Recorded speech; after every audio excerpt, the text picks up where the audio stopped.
नमस्कार सांगमाने जय जगन्नाथ। गृहर उत्तर दिग काहेकि जरूरी एवं एही दिग को सफा रखिबा द्वारा होइथाए लक्ष्मी का वास। कुबेर हेउछंती धन धान्य समृद्धिर देवता। जो जातक उपरे कुबेरंक कृपा रही थाए सेमानंक जीवन कदापि आर्थिक असुविधा देखा जाय न थाए एवं सुख समृद्धिर वास सर्वदा होइथाए। आज आमे एभली किछि जिनिस विषय जानिबा।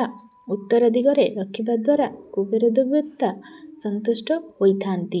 जदि आपण उत्तर दिगरे आपणक घरर आलमीरा किंबा पैसा रहुथिबा जिनिस रखिबे तेबे धन वृद्धि हेबो एवं आपणक बिगिड़ी जाइथिबा कार्य मध्य सुधुरी जिवो।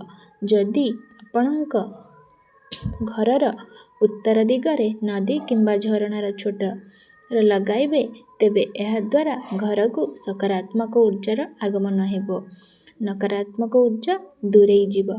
घरर उत्तर दिगरे गोटिए आक्वारियम रखिबा जरूरी। एहा जीवन रे सुख समृद्धिर आगमन कराई थाए। जदि कौनसी सुबोध नाही तेबे घरर उत्तर दिगरे गोटिए जलपूर्ण पात्र रखंतु एवं एथिरे किछिटा सुगंधित द्रव्य मिसाई नियंतु एवं किछि फूल पकाई रखि दियंतु। एहा द्वारा मध्य सकारात्मक शक्ति द्विगुणित होइथाए। घरर उत्तर दिगरे गोटिए कुबेर यंत्र लगाई नियंतु।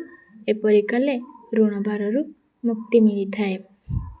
घरर उत्तर दिगरे स्टोर रूम रखंतु नाही, कौनसी वर्ज्य वस्तु रखंतु नाही, जोता स्टैंड रखंतु नाही, छिंडा चप्पल रखंतु नाही इत्यादि रखिबा द्वारा आपणकर नकारात्मक वास करिथाए गृहरे।